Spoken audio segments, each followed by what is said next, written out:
Welcome to the third webinar of the webinar series. It's Friday, it's 1 o'clock, and we're in a very special room. We're here at the VOCA office in Brussels. You can see it's a beautiful, beautiful, beautiful room. But today we're going to do something very special. I wrote a book about it, so we're going to dig into how to scale your thought leadership. You know, it's going to go, it's like the two previous ones. I'll talk 40, 45 minutes, and then there is 10 to 50 minutes left for your questions. If you have questions, put them in the chat, please. So here we go. First thing I want to do is I want to talk about aiming the gun. It's all fun and games that we talk about thought leadership, but how do we aim the gun and what should we take into account? The first thing what I see is in many companies is they're pushing the wrong thing. They're pushing sales, sales, sales, sales, sales, and it's the only option people have. It's sales.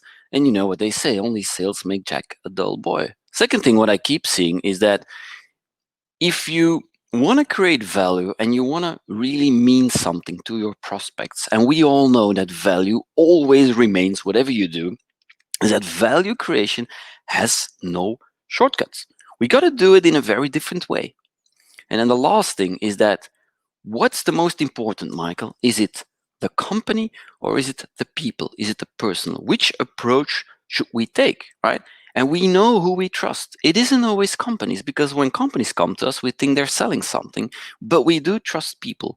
So the whole idea is how can we blend all of this into a model that scales tremendously, that can lead to many leads.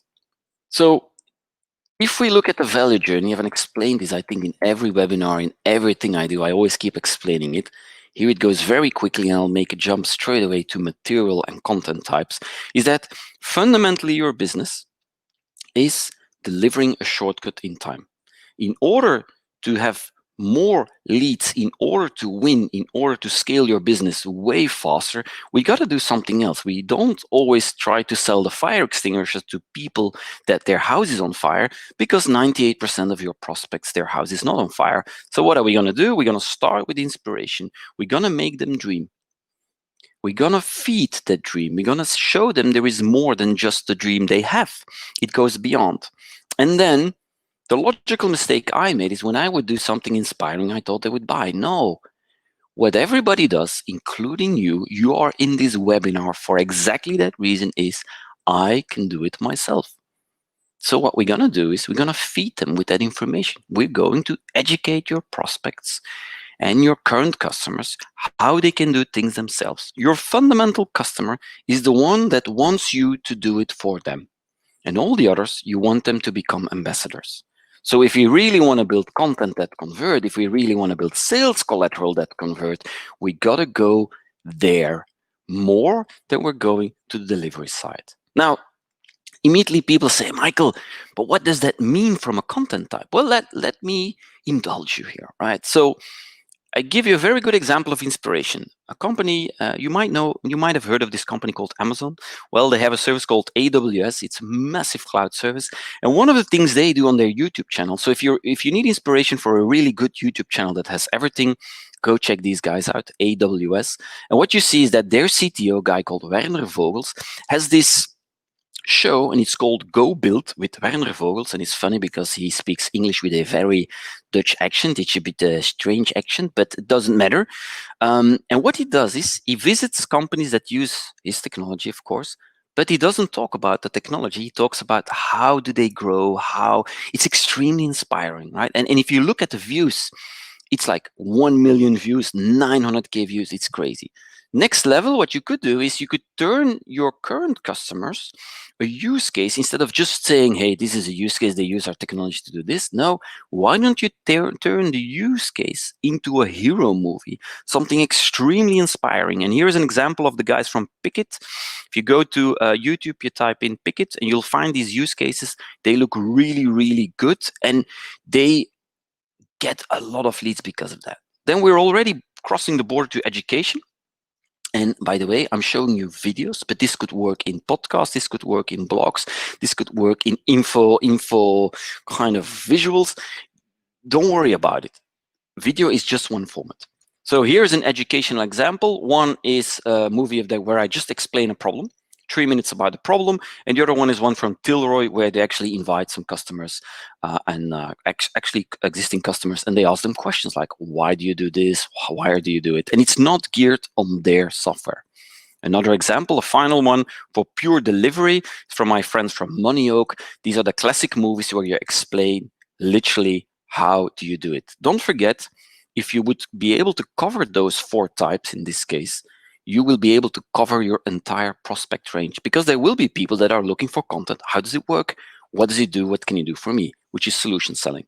Although most of the business currently are customers, prospects that are not ready to buy yet, which fundamentally sit in the inspiration and the educational side. Now, the problem I see, and this is what you've probably been thinking, you see these movies and you say, yeah, Michael, it's all cool, but how the hell do I operationalize this?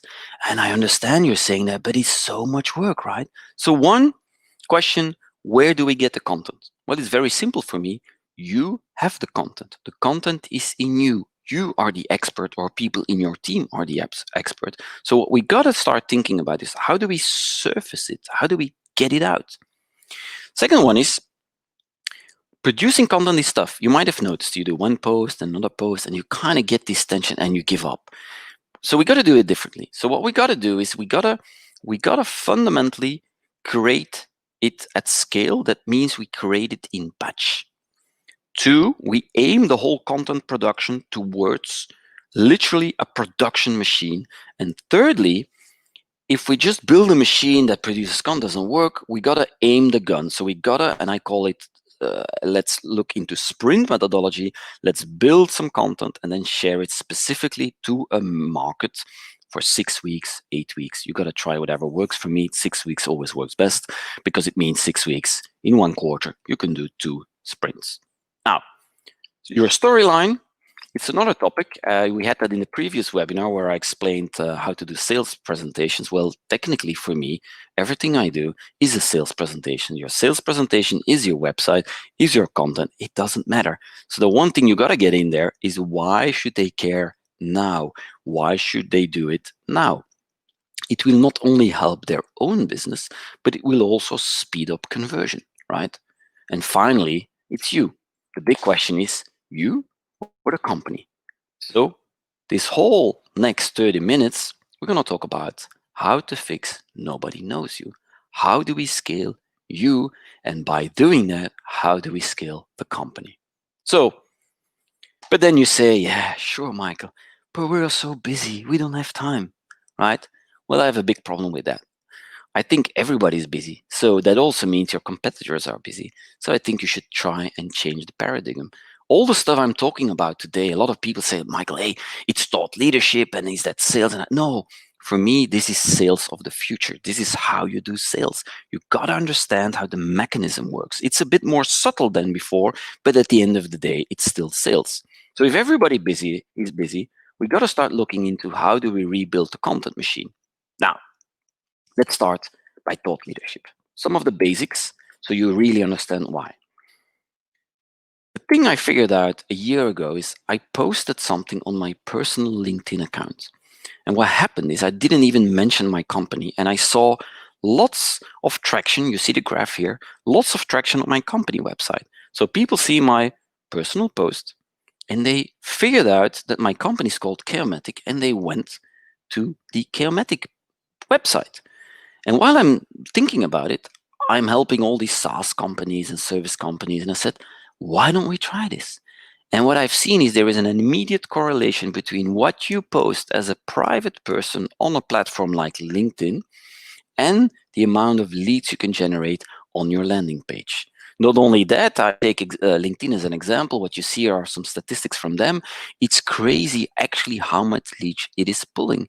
And funnily enough, if you post LinkedIn on your personal profile, it's all organic, because you cannot push it like you could on Facebook or Instagram or TikTok or all the others. So B2B, LinkedIn, no discussion, place to be.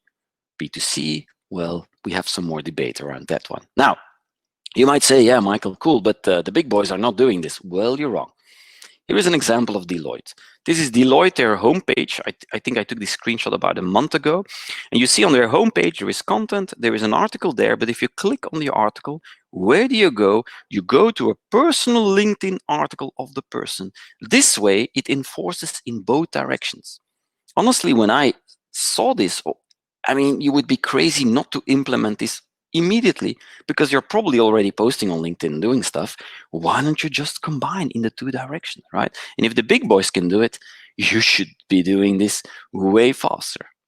Now, another thing, something we started noticing is that if we start putting people first and we start showing expertise, like this example of the House of Spark, what we see there is that a lot of people want to be part of it. They want to be recognized as the expert, and they start watching, paying attention, and they actually learn stuff.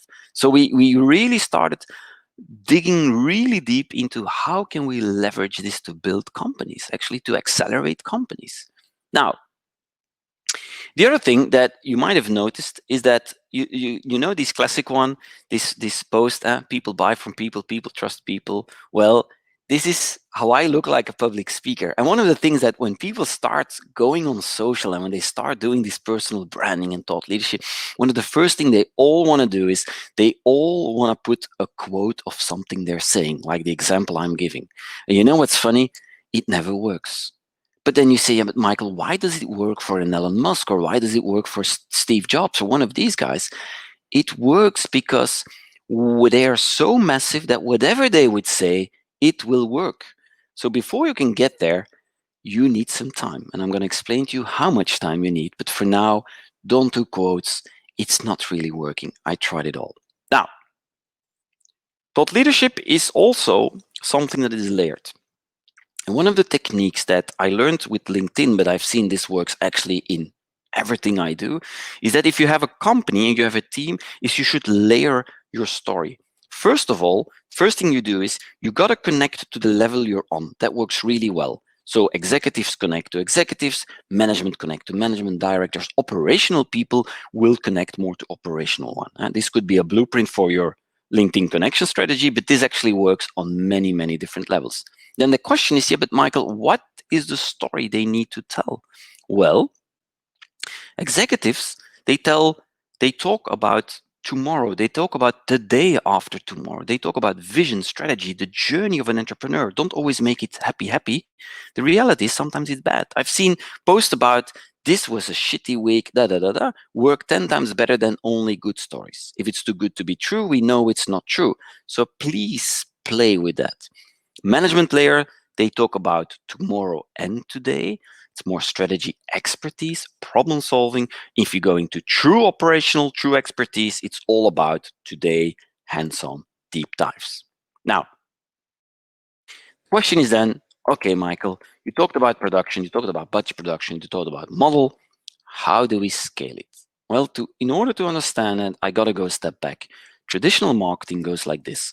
You hire one person, you might have a few persons or a team, and what they got to do is everything. They got to produce content, so they're always struggling to find content pieces. They do the blogs, like 330 million blogs in the world, like everybody else, and then they do events, PR, they need a new sales deck. They try to do everything.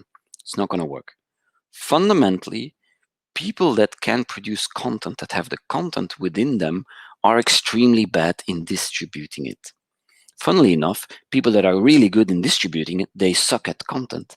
So what you got to do is you got to fundamentally pull it apart. So we got to find a way to produce content at scale where the content is sitting. And two, we need new roles in the company, like growth hackers, like more technical marketeer, to make sure we can scale that content. SEO, SEA, funneling, all of that is part of the distribution. And I see that very fast growing companies, most of them are sitting in the SaaS space, software space. That's exactly what they do. They figured that one out. If you look to more traditional spaces where things go well at ease, well, they always combine everything into one. So if there's one advice, pull it apart. Now, how would it work? Traditional marketing, you would make one movie. Here's an example of a hero movie. Costs you somewhere between 8 and 20K, depending what you want to do. It's a lot of work. You have one movie, you launch it one quarter. Or you could do this. You make for the same amount 12 movies where you have 3 months of content every week. It's very simple. I know who's going to win. I know who will have the best data. I know who will be the one that is not guessing. Now, the thing is, what's the type of content you need to scale with? And I'm a lazy guy, so I decided to do video because I wanted to learn how video works. And I always love this Netflix type of hero kind of stuff, and it must be possible to do something like that, right? So I thought I'm a lot of on a stage, so I have many slides. So why don't I just basically start explaining my slides? 3 minutes per slide. That's a lot of movies. So in one day I could make 15 movies, and then I tried a show with interviews, and I tried many, many, many things. So in one day you can do lots of things. And here's an example of a company called Lemlist. What Lemlist does is the CEO says to, they have a team, they have a larger team, but they've taken out 5 people, literally across customer support, sales, CEO, an expert on technical stuff, and then somebody else. And what the CEO does is every 6 to 7 weeks, he facilitates the content creation. So he blocks their agenda a day, and he makes sure that whatever format they pick, if it's written, video, or audio, that they can do it, meaning they need to produce 15 to 20 pieces of content per day. By the way, Guillaume himself, in 1 to 2 days, he produces 60 movies, right? So it's basically a machine, and I think everybody has time in 6, 7 weeks to spend one day on producing content. Now, the trick is to scale it.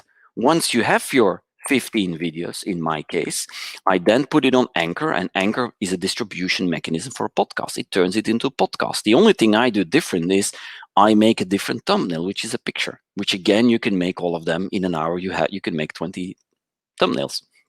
And only then I go to a tool called rev.com. It's $1 per minute. It only works in English. I know what you're going to ask. And then I have a text. It's the written out text. And you know what's weird? If I post a video, I think the world has seen it. And then 3 weeks later, I post the audio file. And what I see is that people that listen in their car are not the ones that watch, are not the ones that read. And then I have the people that then I post the written, and then again, other people emerge. This way, I have all the spectrums of people that can see, watch my content, and whatever they do. And basically, from a work point of view, it's just producing the video, and the rest is basically rolling out. So meaning in one day, every 6, 7 weeks, we can make 45 content pieces. Now, you're probably going to say, hang on. So here's an example of Rick Vera. What we do there is one day video shooting, and these are all the derivatives that all come out of this one day of video shooting. So you see, Rick might be a very good example of a true guru explaining something. But if I had a company, the biggest weakness I currently feel in my business is that it's all geared around Michael, which is fun, and it's good for in bars when they open again, but that's not what you want. So if you have a business, the way I would do it is a bit differently. I would have multiple people. I would have different people all with their own expertise. That would be way more stronger, by the way. Now, here are some examples of formats. You can do shows. You have what I call the dictionary wiki. Wiki is something very interesting, a dictionary. It's basically, I didn't realize until one day I bought a new iPhone and I couldn't install an app. I still don't know why. And I went to YouTube on another computer then, and I figured out how to install an app on the iPhone X. And I get this Indian kind of figure, which it was very difficult for me to understand what he was saying. But then I realized, oh, I have to press a button, right?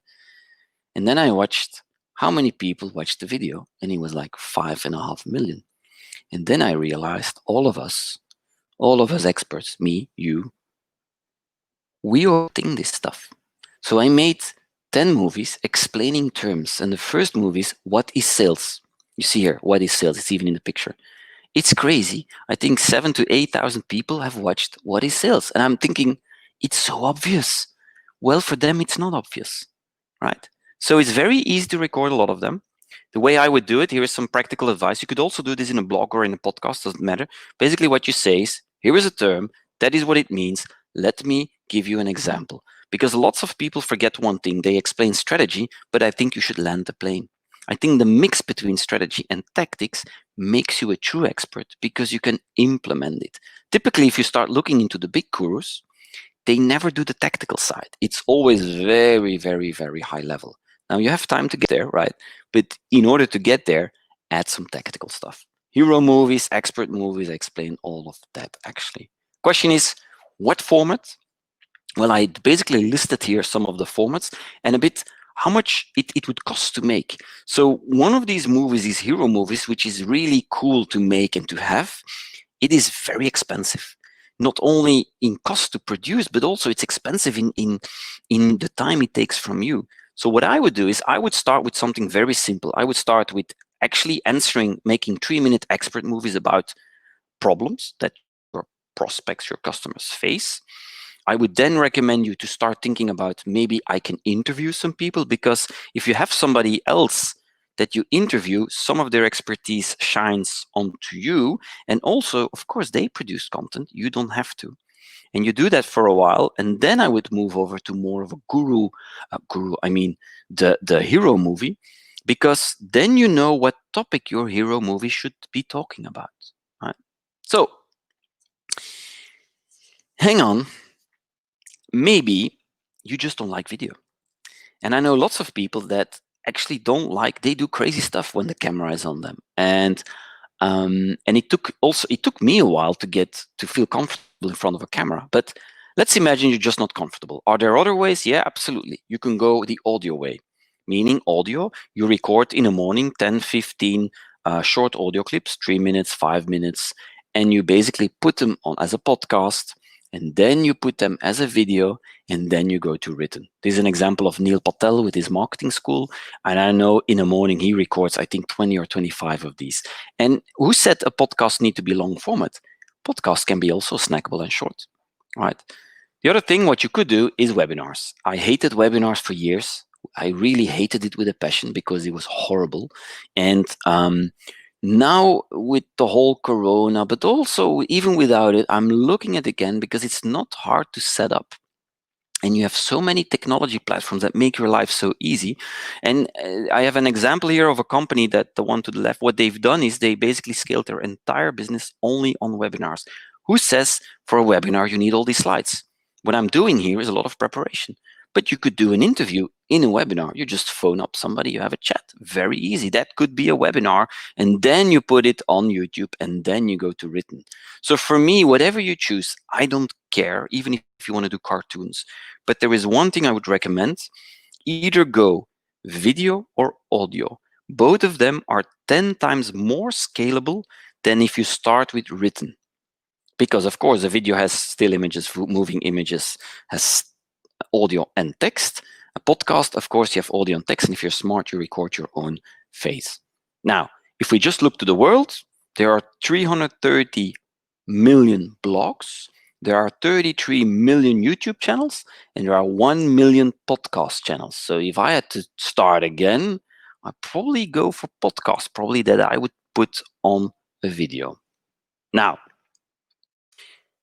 how do we build the infrastructure? Because it's all fun and games if we find a way to build batch production and to start making whatever you want to do. But if we have to build value, we have to go one step back. One, what's our dream customer? Those dream customers, it's literally you make a list.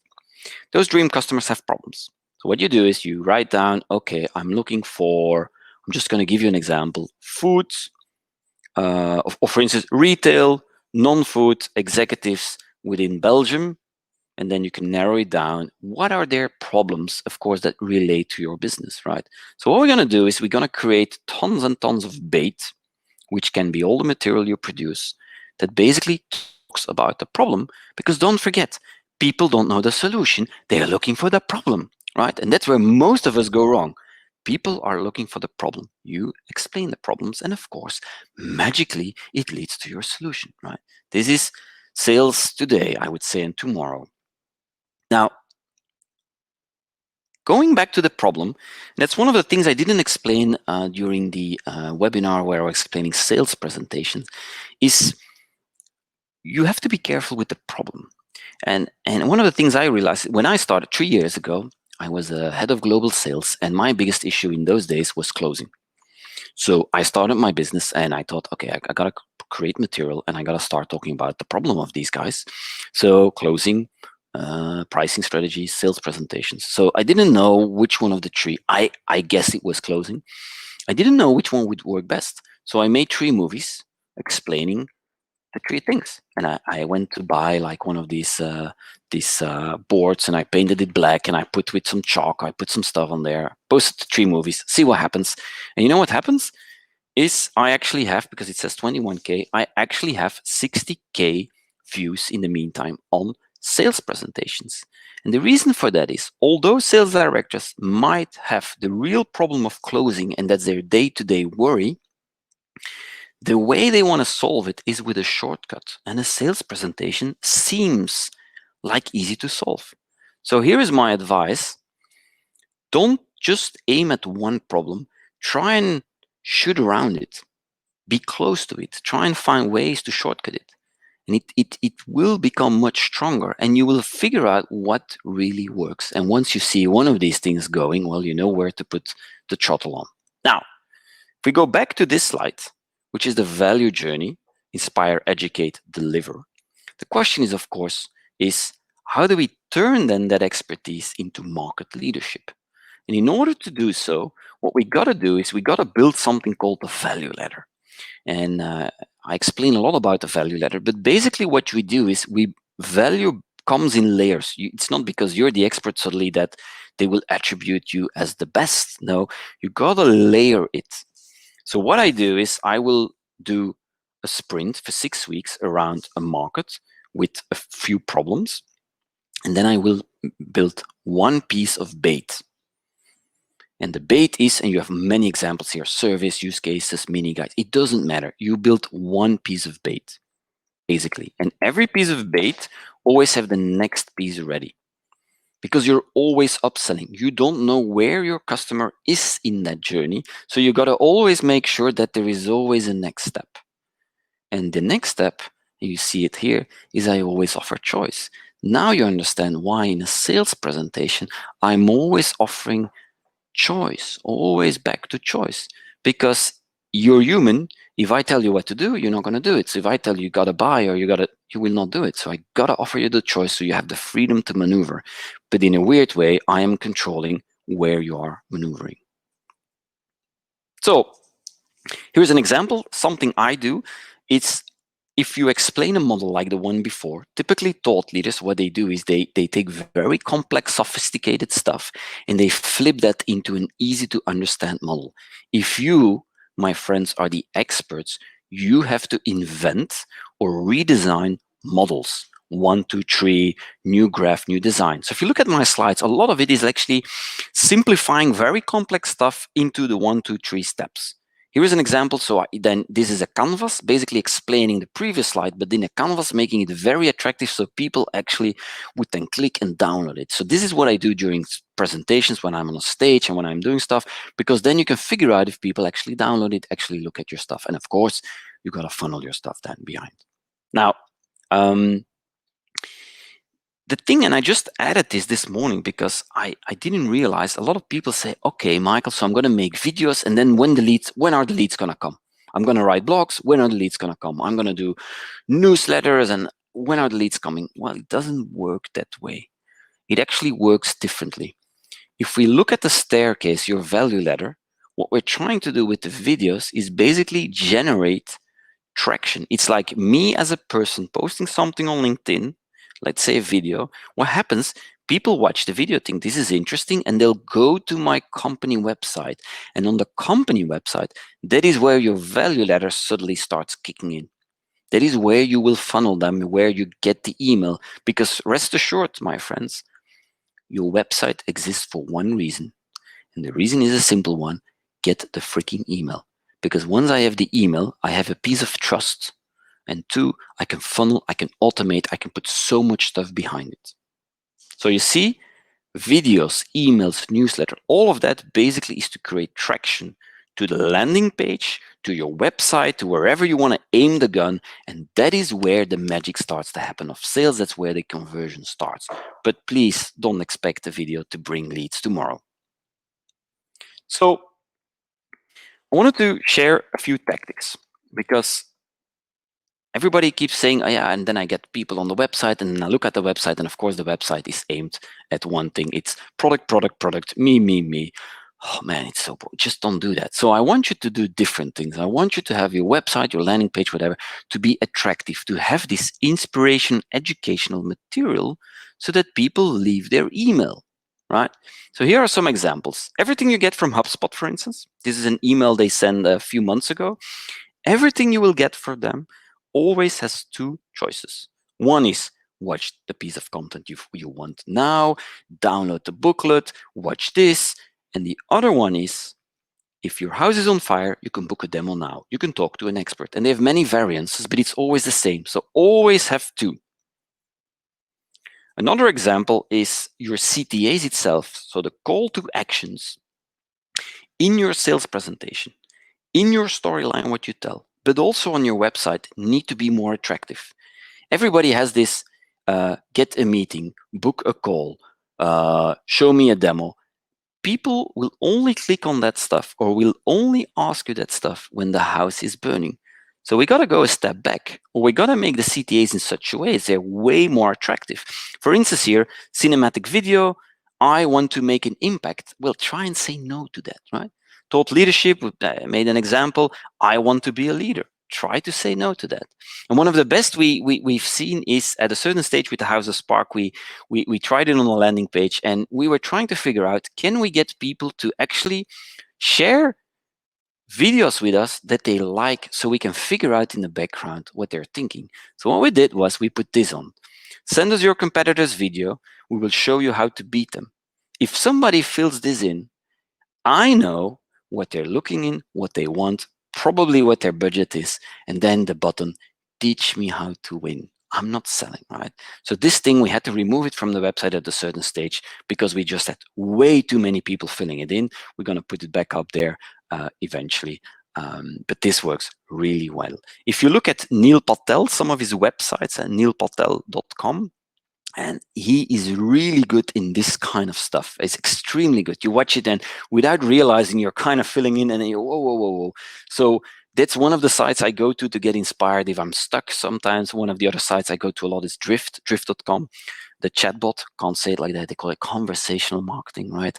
I really, really think they did a great job. They now invented something called the Insider. They trademarked the Insider Drift. Really good the way they do it. So have a look there. It will inspire you a lot. If you want to see value ladders in action, a good example, a good company to go to is Intuo.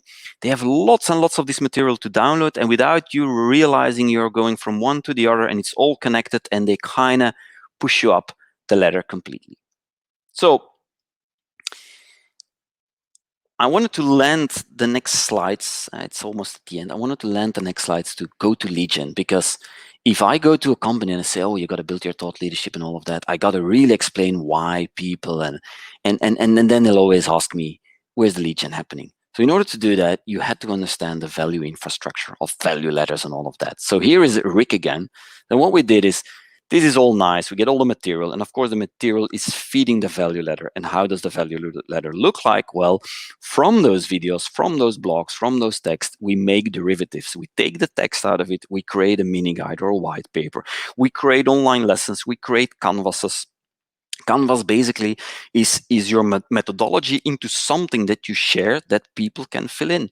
You know what's funny? It's empty. People say, yeah, I can't share my best ideas. I said, no, put it in a canvas. It's empty. And fill it in. You're basically guiding them. You're giving them a framework, because we're all smart. We all think we can do it ourselves, right? I think that every day, and I don't need anybody. I can do it myself. Probably with enough time I could, but these things help me. So I'm going to download them. And that's aimed for lead gen. So how long does it take?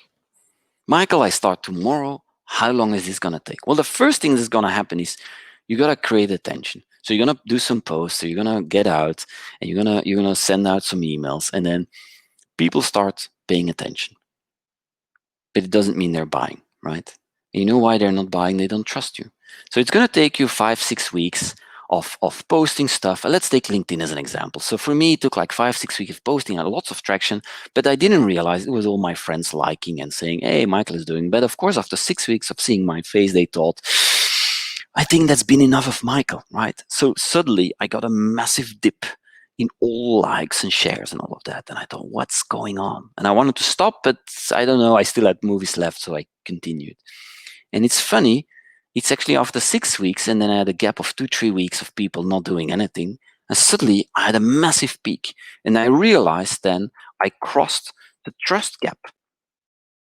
People trust my real audience, the one that don't know me, and that now trust me because I have been consistent. It's not a one-off thing. I'm really trying to walk my talk, educate them, right? So you cross the trust gap, which basically is all of this gets you traction. It's very inbound. It's very organic. People watch your website. But of course, we want more, right? We want it all. We're sales. We want to dominate the bloody world. So what we're going to do is once we cross the trust gap, which is around 8 weeks to, let's say, a quarter, we got to scale. And that is only then I'm going to actually force it. And I'm going to force it by doing literally paid ads. I'm going to try lots of stuff to really scale the distribution. I first need to learn what's on their mind, what is the real problem, before I can truly start spending lots of money in scaling it, distributing it. And first thing you scale is pure attention. You go for reach. And the second thing is you really push it down, and as you get more data, you really narrow it down towards this trusting where you're going to share more and more things. So we got to the end, and I went a bit faster because I wrote a whole book. If you want to know more, of course, you can read the book. This is really, really extensively explained in the book. So today I'm taking a bit more time to answer your questions because some of you have read it and they want to ask me some questions. What's up on the agenda for the next 2 webinars, so the next Friday and the week after? The next one is a bit of a special one. It's all about running sales teams. How do you forecast? How do you run the sales team? How do you do a bloody sales meeting? Everywhere I go, all these sales meetings are always the same. Numbers, pipeline. Jesus Christ, there is another way of doing it. Pipeline is important, but please do it in a different way. And I'll also talk about motivation, even a bit of commission salaries and all of these mechanisms. I'm going to talk about it. It's a bit of a special one. That's next Friday. And then the last one, which we already have 300 people registered for, is LinkedIn Mastership. So we're not going to do the classic how to build your profile. No, it's 40-45 minutes together with my buddy Erendis. What we're going to do there is really, really go into a bit more advanced techniques, like how can you, together with your team, how can you address an entire market? How should you balance it? How can you leverage Sales Navigator more? We talk a bit about automation and all of that. 2D barcode gets you immediately on the page. So now I'm going to shut up for at least 1 second. I'm going to close this screen and we're going to go to questions. If you have questions, put them in the chat, put them in the questions, whatever. I'm just going to run through and I'm going to see, and I'm going to pick a few out of them. I'm going to explain them into detail.